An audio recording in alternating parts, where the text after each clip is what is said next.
الحمد لله نحمده ونستعينه ونستغفره ونؤمن به ونتوكل عليه ونعوذ بالله من شرور أنفسنا ومن سيئات أعمالنا من يهده الله فلا مضل له ومن يضلله فلا هادي له ونشهد أن لا إله إلا الله وحده لا شريك له ونشهد أن سيدنا ومولانا محمدًا عبده ورسوله صلى الله تبارك وتعالى عليه وعلى آله وأصحابه وبارك وسلم تسليما كثيرا أما بعد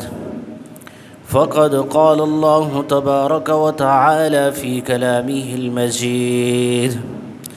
أعوذ بالله من الشيطان الرجيم بسم الله الرحمن الرحيم إن الله اشترى من المؤمنين أنفسهم وأموالهم بأن لهم الجنة صدق الله العلي العظيم ونفعني وإياكم بآياته والذكر الحكيم۔ میرے انتہائی واجب الاحترام نوجوان دوستوں، بزرگ ساتھیوں، اللہ تعالیٰ نے دنیا میں جو کچھ ہمیں دیا ہے یہ اللہ تعالیٰ کی امانت ہے، اور ہم اس دنیا میں کسی بھی چیز کے مالک نہیں ہیں، حتیٰ کہ ہم اپنی جان کے بھی مالک نہیں ہیں۔ یہ بھی اللہ تعالیٰ کی دی ہوئی جان ہے اور یہ اللہ تعالیٰ کی امانت ہے۔ یہی وجہ ہے کہ کوئی بھی مسلمان اس کو خودکشی کرنے کی بھی اجازت نہیں ہے، اس لیے کہ یہ اللہ تعالیٰ کی ودیعت ہے کہ جب تک اللہ تعالیٰ نے ہمیں یہ دی ہوئی ہے ہم نے اس کے حکموں کے مطابق اپنی زندگی کو گزارنا ہے۔ اور اگر کوئی آدمی یہ کہے کہ میں اپنی اس جان کو ختم کرنا چاہتا ہوں اس لیے کہ میں خود اس کا مالک ہوں، میری مرضی، تو اگر اس کے نتیجے میں، اس سوچ کے نتیجے میں وہ خودکشی کر دیتا ہے تو اللہ کے نبی صلی اللہ علیہ وسلم نے فرمایا کہ یہ حرام کی موت مرے گا اور اللہ تعالیٰ اس کا محاسبہ کریں گے۔ حالات جس قدر بھی سنگین ہو جائیں لیکن کسی بھی مسلمان کو خودکشی کرنے کی اجازت نہیں ہے۔ اسی طرح اللہ تعالیٰ نے جو ہمیں مال و دولت کی نعمت عطا کی ہے یہ بھی اللہ تعالیٰ کی امانت ہے، اسی لیے کہ ہم محنت کر کے کماتے ہیں، مال جمع کرتے ہیں، دولت ہمارے پاس آ جاتی ہے، لیکن اگر کوئی آدمی چاہے کہ میں اپنی چاہت کے مطابق، من چاہی سوچ اور سمجھ کے مطابق اپنی اس دولت کو میں خرچ کروں گا تو اس کے لیے یہ ممنوع ہے۔ چنانچہ وہ اپنی اس دولت کو خرچ تو کر سکتا ہے لیکن اسی انداز سے، اسی طریقے سے جس طرح اللہ کے حبیب صلی اللہ علیہ وسلم نے اور اللہ تعالیٰ نے اس کو بتایا ہے۔ اسی طرح یہ جو نعمتیں ہیں ان کی حفاظت کرنا، جیسے جان، اب آدمی کے اوپر فرض ہے، اس کا حق ہے کہ وہ اپنے نفس کی، اپنی جان کی حفاظت کرے، روزانہ کی بنیاد کے اوپر جو اس کے جسم کی ضروریات ہیں ان کو پورا کرے، وہ بھوکا نہ رہے، وہ پیاسا نہ رہے، وہ گندا نہ رہے۔ جب اس کو بھوک لگے تو کھانے کی ضرورت ہے، تو اس کے اوپر ضروری ہے کہ وہ اپنے جسم کی اس ضرورت کو پورا کرنے کے لیے مناسب خوراک لے۔ اسی طرح جب اس کو پیاس لگے تو اس کی جسم کو اس چیز کی ضرورت ہے کہ اس کی جسم کے اندر پانی داخل ہو، یہ اس کا حق ہے، تو اس کو چاہیے کہ مناسب مقدار میں پانی لے۔ اور جب یہ بیمار ہو جائے تو بیماری اس کی جسم کو لگی ہوئی ہے، لیکن یہ اس کے جسم کا حق ہے، اس کے اوپر یہ حق ہے کہ یہ مناسب دوا، مناسب علاج کو اختیار کرے۔ اور اگر یہ مناسب دوا اور علاج کو اختیار نہیں کرتا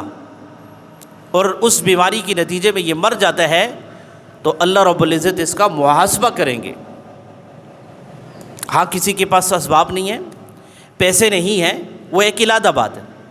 لیکن اگر پیسے ہونے کے باوجود علاج کی تدبیر اختیار کر سکتا ہے لیکن پھر بھی نہیں کرتا اور مر جاتا ہے تو اللہ تعالیٰ اس کا محاسبہ کریں گے۔ اسی طرح یہ جو مال و دولت ہے، یہ آدمی کے پاس اللہ کی امانت ہے، اس کا ایک حق تو یہ ہے کہ یہ اس کی اللہ تعالیٰ کی بتائی ہوئی طریقوں کے مطابق اس مال کو خرچ کرے، اور دوسرا حق یہ ہے کہ یہ اس مال کی حفاظت بھی کرے۔ اور اس مال کی حفاظت کرتے ہوئے اللہ کے نبی صلی اللہ علیہ وسلم نے ارشاد فرمایا، من قتل دون مالہ فہو شہید، کہ مال کی حفاظت کرتے ہوئے اگر کوئی آدمی مر جاتا ہے، موت آ جاتی ہے، کوئی اس کو قتل کر دیتا ہے تو یہ شہید کہلائے گا، اس کو اللہ تعالیٰ شہادت کا درجہ عطا فرمائیں گے۔ اور میرے عزیز دوستوں اور ساتھیوں، ایک اور عظیم چیز، ایک عظیم نعمت ہمارے پاس ہے،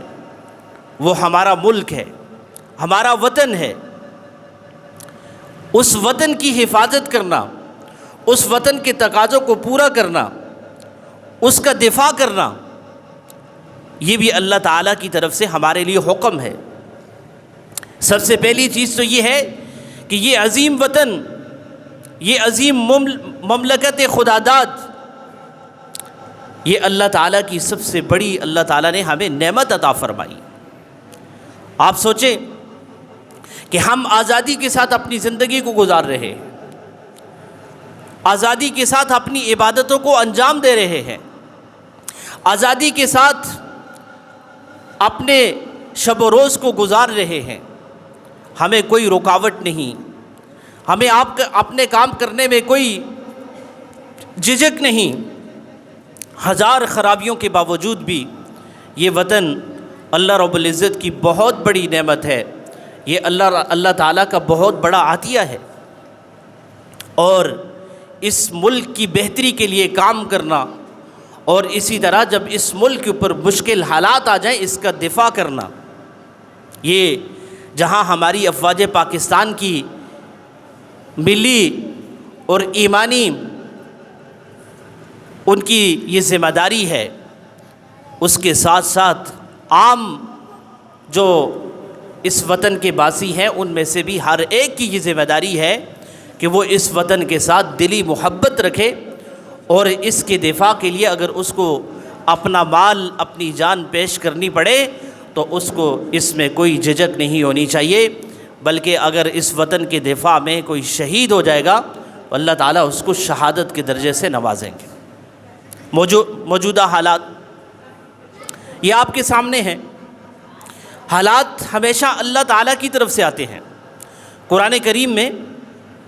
اللہ تعالیٰ نے ایک مثال بیان فرمائی ہے، ضرب اللہ مثلا قریۃ کانت آمنۃ مطمئنۃ یأتیہا رزقہا رغدا، کہ اللہ تعالیٰ نے ایک بستی والوں کی مثال بیان فرمائی۔ یہ بستی ایسی تھی کہ مطمئنۃ، بڑے اطمینان، بڑی خوشی اور خرم والی زندگی گزار رہے تھے، ناز و نعمتوں والی زندگی گزار رہے تھے۔ اللہ تعالیٰ کی طرف سے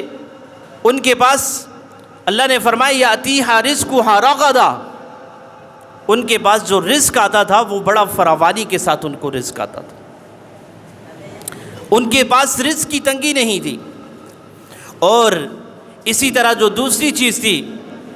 امن، وہاں کوئی چوری نہیں تھی، کوئی خوف نہیں تھا۔ لیکن جس وقت انہوں نے اللہ تعالیٰ کی نافرمانی کی تو اللہ تعالیٰ نے ارشاد فرمایا فَأَذَاقَهَا اللَّهُ لِبَاسَ الْجُوعِ وَالْخَوْفِ، تو پھر اللہ تعالیٰ نے انہیں دو قسم کے عذابوں کے اندر مبتلا کر دیا۔ پہلا عذاب تو اللہ تعالیٰ نے ان کے اوپر یہ نازل کیا کہ ان کا جو رزق فراوانی والا تھا اس کو ختم کر دیا، اس کے اندر تنگی پیدا کر دی، اور جب رزق کے اندر تنگی آئی تو اس کے ساتھ اللہ تعالیٰ نے جو ان کو دوسری نعمت عطا کی تھی وہ امن کی نعمت تھی، سکون کی نعمت تھی، چین کی نعمت تھی۔ اللہ تعالیٰ نے فرمایا کہ فَأَذَاقَهَا اللَّهُ لِبَاسَ الْجُوعِ وَالْخَوْفِ، کہ دوسرا ان کا جو امن تھا اس کو ختم کر کے ان کو خوف کے اندر مبتلا کر دیا۔ اب اس میں ہر شخص پریشان تھا کہ کوئی اگر گھر سے باہر نکلتا ہے اسے معلوم نہیں کہ وہ زندہ بچ کر کے واپس آ سکے گا کہ نہیں آ سکے گا۔ اس ملک کے اندر اللہ تعالیٰ نے کافروں کے ذریعے دوسروں کو ان کے اوپر مسلط کر کے اس ملک کے اوپر جنگ مسلط کر دی، اور اس کی وجہ یہ بیان فرمائی کہ چونکہ ان لوگوں نے اللہ کی نافرمانی بیان کی، اس نافرمانی کے نتیجے میں اللہ تعالیٰ نے اپنی نعمت ان سے چھین لی۔ تو میرے عزیز دوستو اور ساتھیو، آج ہمارا وطن، یہ وطن عزیز، اس کو بعض اوقات آج کی نوجوان نسل اسے معلوم نہیں ہے کہ یہ وطن کتنی قربانیوں کے بعد حاصل کیا گیا۔ اس وطن کے لیے کتنی ماؤں نے اپنی جان گنوائی، کتنے نوجوانوں نے اپنی قربانیاں پیش کی، اور کتنی ہماری معصوم بہنوں نے اپنی عزتوں کو لوٹایا، اور بے گناہ انسانوں کے قتل عام کے بعد یہ وطن عزیز ہمیں حاصل ہوا۔ یہ وطن ہزار خرابیاں بھی موجود ہوں، لیکن مجھے حضرت مولانا مفتی رفیع عثمانی صاحب رحمہ اللہ کا ایک جملہ یاد آتا ہے۔ جب 14 اگست کی تقریب ہوتی تھی تو وہ یہ جملہ اکثر دہرایا کرتے تھے۔ وہ فرماتے تھے کہ ہمارا یہ وطن عزیز جب بھی ہمارے پڑوسیوں کے اوپر کوئی بھی مشکل آئی ہے تو اس ملک نے ان کو سنبھالا ہے۔ آپ افغانستان کی مثال دیکھ لیجیے، گزشتہ 40 سالوں سے وہ جنگ زدہ ہے۔ یہاں افغانستان کے مہاجرین، ان کی نسلیں پل بڑھ کر کے جوان ہو چکی ہیں، اور ایک معمولی نہیں، بہت کثیر تعداد کے اندر آپ ملک کے جس خطے میں چلے جائیں آپ کو افغان مہاجرین وہاں ملیں گے، اور اب تو وہ پاکستان ایسے ہیں جیسے ہم اور وہ ایک ہیں، ایک ہی ہے، لیکن وہ اس وطن کے اندر ایسے باسی بنے ہیں، ایسے رہ رہے ہیں کہ جیسے ہمارے اور ان کے درمیان کوئی فرق نہیں ہے۔ تو حضرت فرمایا کرتے تھے ہمارا یہ وطن جب بھی پڑوسیوں کے اوپر کوئی مشکل وقت آیا ہے اس وطن نے سنبھالا ہے، اور اگر کبھی ہمارے اوپر مشکل وقت آیا تو ہمیں بحیرہ عرب کے علاوہ کہیں اور جگہ نہیں ملے گی۔ اب یہی صورتحال ہے، ہمیں کوئی پناہ دینے کے لیے تیار نہیں ہوگا۔ اس لیے میرے عزیز دوستوں اور ساتھیوں، ہمیں اپنے اس وطن کی قدر کرنی ہے۔ ہزار خرابیاں ہوں لیکن ان خرابیوں کو دور ہونے کی امید ہے انشاءاللہ۔ جس مقصد کے لیے اس ملک کو حاصل کیا گیا تھا، جس مقصد کے لیے اس ملک کے اندر مسلمانوں نے قربانیاں دی ہیں، انشاءاللہ وہ حاصل ہو کے رہے گا۔ یہ اسلام کا قلعہ بنے گا انشاءاللہ، قرآن کا نظام نافذ ہوگا، اسلام کا عدل و عادلانہ نظام انشاءاللہ یہاں نافذ ہوگا۔ دیر تو ہو سکتی ہے لیکن ہم نا امید نہیں ہیں، لیکن اس وقت جو اس ملک کے جو تقاضے ہیں وہ اس کا سب سے اہم ترین تقاضا یہ ہے کہ ہم نے اس ملک کے ساتھ محبت کرنی ہے، اور مشکل وقت میں ہم نے اپنی افواج پاکستان کے ساتھ کھڑے ہو کر کے شانہ بشانہ ان کے ساتھ جو ہے اس جو ایک عالمی سطح سے عالمی سازشوں کے نتیجے میں اس ملک کے اوپر جو جنگ مسلط کی جا رہی ہے انشاءاللہ اس کا بھرپور مقابلہ کریں گے انشاءاللہ۔ چاہے بوڑھے ہوں، جوان ہوں، بچے ہوں، انشاءاللہ ہمارے حوصلے جوان ہیں، اور انشاءاللہ ہم اپنے اس ملک کا دفاع ہر حال میں کریں گے انشاءاللہ۔ اس وقت جو انڈیا کی طرف سے جاریت ہے، آپ ذرا اندازہ لگائیں کہ اس سازش میں صرف انڈیا اکیلا نہیں ہے، اس کے جو ڈرون یہاں ملک کے اندر جگہ جگہ گر رہے ہیں وہ اسرائیلی ساختہ ہیں۔ اور مجھے اس ایئر فورس کے ایک نوجوان کا وہ واقعہ یاد آتا ہے کہ وہ کہتے ہیں جس وقت ہم ٹریننگ پہ گئے تو ایک ٹریننگ میں مجھے ایک اپنے ساتھ جو روم میٹ ملا وہ اسرائیلی تھا، ایئر فورس کا یہ نوجوان پائلٹ تھا، اور اس نے بتایا کہ مجھے جو ہے اس روم میٹ کے ساتھ جو ہے وہ جگہ دی گئی، تو میں نے اپنے اس افسر سے کہا کہ اس جگہ کو تبدیل کر دو، تو چونکہ ہم تو اسرائیل کے خلاف ہیں، ہم تو وہ لوگ ہیں کہ جو اسرائیل کے اندر سفر بھی کرنا پسند نہیں کرتے، جائے کہ آپ جو ہے مجھے ایک اسرائیلی پائلٹ کے ساتھ آپ مجھے روم میٹ بنا دیں۔ تو اس نے میری اس ریکویسٹ کو قبول کیا، اور جب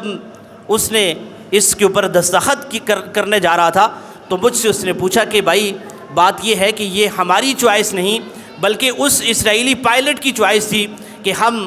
یہ جو پاکستانی پائلٹ ہے میں اس کے ساتھ اپنا روم میٹ اور اس کے ساتھ اپنا وقت گزارنا چاہتا ہوں۔ پھر اس نے اپنی ایک لمبی داستان سنائی۔ اس نے کہا جس وقت اس نے یہ کہا کہ یہ جو دشمن کی طرف سے یہ خواہش ہے تو پھر یہ اچھا موقع ہے کہ اس کے ساتھ وقت گزارا جائے۔ اور پھر اس نے بتایا کہ کچھ دن تو ہمارے بے تکلفی میں گزرے، اور جب ہمارے درمیان بے تکلفی ہو گئی تو پھر اس کے بعد میں نے اس سے پوچھا کہ بھائی تم یہ بتاؤ کہ تم نے یہ خواہش کیوں ظاہر کی تھی کہ میں ایک پاکستانی پائلٹ کے ساتھ اپنا جو 90 دن کا پیریڈ ہے اس میں اس کے ساتھ گزارنا چاہتا ہوں۔ اس نے کہا کہ وجہ یہ تھی کہ جس وقت ہم پیدا ہوئے، جس وقت ہم نے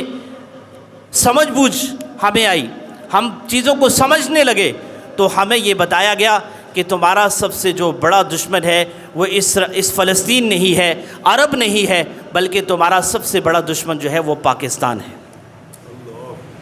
یہ وہ اپنے اس بچے کو، جو بچہ ابھی زیادہ سمجھ بوجھ نہیں رکھتا، وہ یہود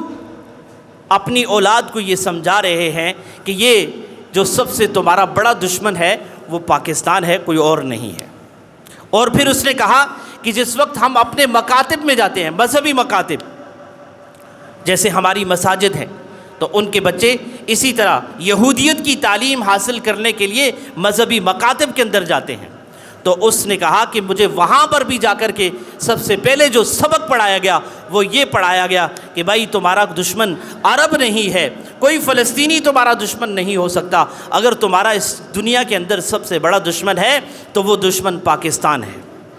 کہتا ہے یہ بات میرے ذہن کے اندر پیوستہ ہو گئی، اور پھر جس وقت میری ایجوکیشن شروع ہوئی، اسکول کے اندر میں گیا، اور اسی طرح یوں چلتے چلتے میں یونیورسٹی کی تعلیم میں گیا، اور پھر جب میں اپنی ملک کی آرمی کے اندر داخل ہوا تو مجھے ہر جگہ یہ بتایا گیا کہ بھائی تمہارا کوئی اور دشمن نہیں ہے اس خطے میں، تمہارا اگر کوئی سب سے بڑا دشمن ہے تو وہ پاکستان ہے۔ آپ ذرا اندازہ لگائیے کہ وہ بچہ، وہ اسرائیل کہ جس کی اور ہمارے ملک کی جو یوم تاسیس ہے وہ صرف 1 سال کا فرق ہے۔ 1947 میں پاکستان وجود میں آتا ہے، اور اس کے 1 سال کے بعد اس زمین کے اوپر جو یہودیت کا جو خطہ ہے وہ اسرائیل کا جو ملک بنایا گیا 1948 کے اندر اس کو بنایا گیا، اور دونوں کی جو بنیاد ہے وہ مذہبی بنیاد ہے۔ اسرائیل کو یہودیت کی مذہب کی بنیاد کے اوپر وجود دیا گیا، اور پاکستان جو وجود میں آیا وہ لا الہ الا اللہ محمد الرسول اللہ کلمے کی بنیاد کے اوپر وجود میں آیا۔ اور پھر آپ اندازہ لگائیے کہ اللہ تعالیٰ ہمیں ہمارے کچھ مخلص ملک کے سائنسدانوں میں ہمارے ڈاکٹر عبدالقدیر خان رحمہ اللہ اس دنیا میں موجود نہیں ہے، اللہ ان کی قبر کو غریق رحمت کریں۔ آپ ذرا اندازہ لگائیں، آج اگر ہمارے ملک کے پاس ایٹمی بم نہ ہوتا تو وہ انڈیا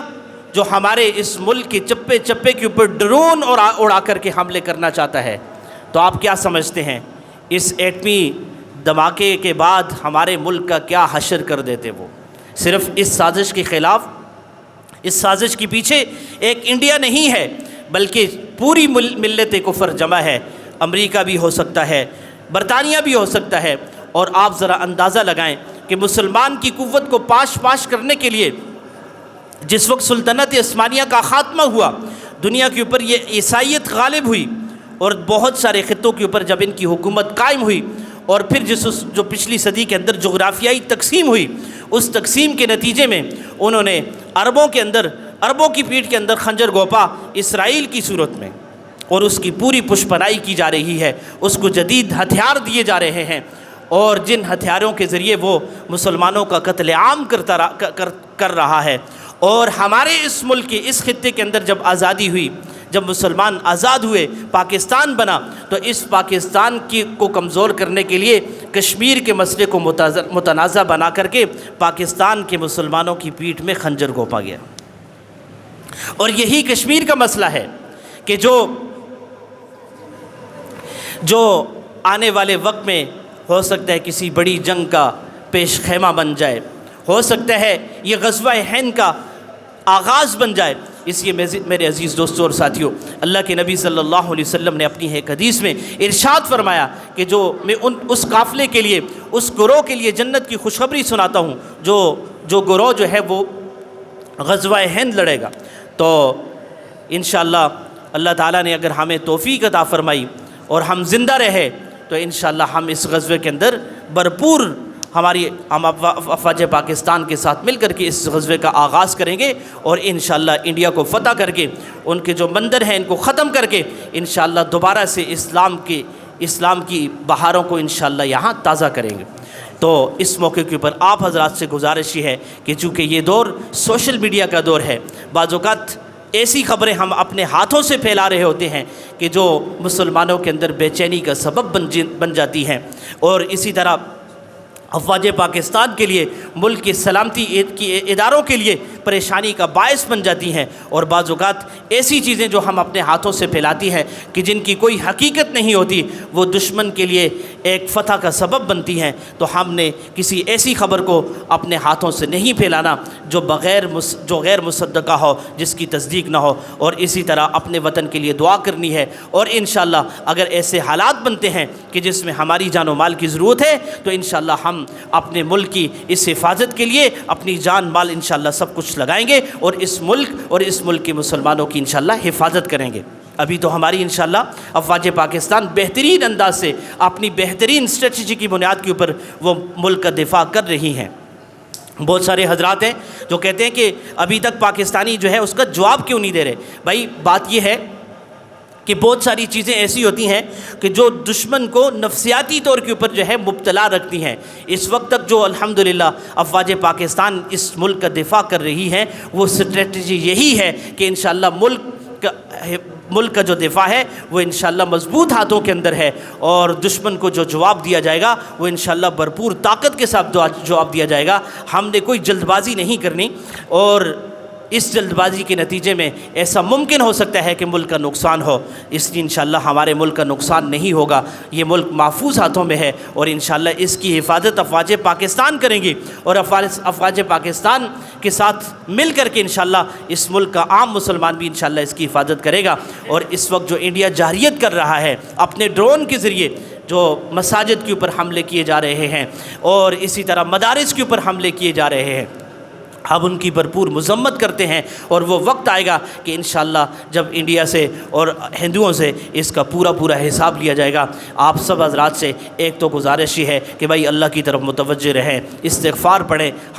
ہم جو ہے وہ مسلمان کبھی بھی جنگ کی طرف نہیں جاتا، مسلمان ہمیشہ امن کی بات کرتا ہے۔ ہم امن کی بات کریں گے، اور ہم امن کے ہی طلبگار ہیں، لیکن اگر یہ جنگ مسلط کی جاتی ہے تو انشاءاللہ ہم پیچھے نہیں رہیں گے، اور انشاءاللہ مسلمان تو شہادت کے لیے ہمیشہ طلبگار رہتا ہے، اور اس کے لیے اگر ہمیں شہادت کی ضرورت بھی پڑی تو انشاءاللہ ہم دریغ نہیں کریں گے۔ انشاءاللہ آپ دعا کریں گے، اور انشاءاللہ ہماری افواج پاکستان اس وقت بھرپور جواب دے رہی ہیں۔ اللہ تعالیٰ ان کی مدد اور نصرت فرمائے، اور تمام مسلمانوں کی حفاظت فرمائے، اور آپ نے کسی پروپیگنڈے کا شکار نہیں ہونا۔ خاص طور پہ یہ جو سوشل میڈیا ہے بھائی، اس کے اوپر بعض اوقات ایسی خبریں چل جاتی ہیں، جیسے کل کے سوشل میڈیا کی بات میں کرتا ہوں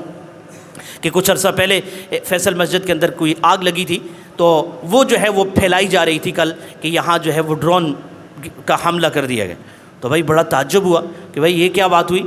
اور بڑی سنسنی ایک پھیلی مسلمانوں کے اندر کہ ملک پاکستان کے اندر دارالخلافہ اور پھر وہاں تک جو ہے ڈرون حملہ، یہ عجیب سی بات ہے۔ لیکن بعد میں جب اس کی حقیقت سامنے آئی تو وہ یہ تھی کہ بھائی کئی سال پرانی ویڈیو ہے، اس کو جو ہے نیا رنگ دے کر کے پھیلایا جا رہا ہے اور مسلمانوں کو پریشان کیا جا رہا ہے۔ اس لیے ہم نے ایسا کوئی کام نہیں کرنا، ٹھیک ہے نہیں۔ آپ کے سامنے اگر سوشل میڈیا کے اوپر کوئی ایسی پوسٹ آ جاتی ہے تو آپ نے بغیر تصدیق کے، پہلی بات تو یہ کہ اس کو پھیلانے کی ضرورت ہی نہیں، لیکن اگر کہیں آپ سمجھتے ہیں کہ اس سے کسی مسلمان کی جان بچ سکتی ہے، کسی کا مال بچ سکتا ہے، تو آپ کو پھیلانے کی ضرورت ہے، تو پھر بھی آپ اس کے پھیلانے میں جلد بازی مت کیجئے، آپ ذرا انتظار کیجئے، دیکھیے اگر تو وہ حقیقت ہے تو پھر تو کوئی حرج نہیں، اور اگر حقیقت نہیں ہے تو بھائی اس کو مت پھیلائیں، یہ بھی جھوٹ کے زمرے میں آتا ہے اور اس کے اوپر بھی پکڑ ہوگی۔ اللہ تعالی ہم سب کی حفاظت فرمائے، ملک پاکستان کی حفاظت فرمائے، ہماری افواج پاکستان کو جذبہ جہاد کے ساتھ اس جہاد کے اندر بڑھ چڑھ کر کے حصہ لینے کی توفیق عطا فرمائے، اور ان کو ہمت عطا فرمائے کہ وہ ہندو بنیاں جو اس ملک کے اوپر جاریت مسلط کرنا چاہتا ہے، اللہ تعالیٰ اس کو ناکام فرمائے اور شکست دے کر کے اس کے منہ کو کالا کرے۔ وآخر دعوانا ان الحمدللہ رب العالمین۔ سنت ادا کیجیے۔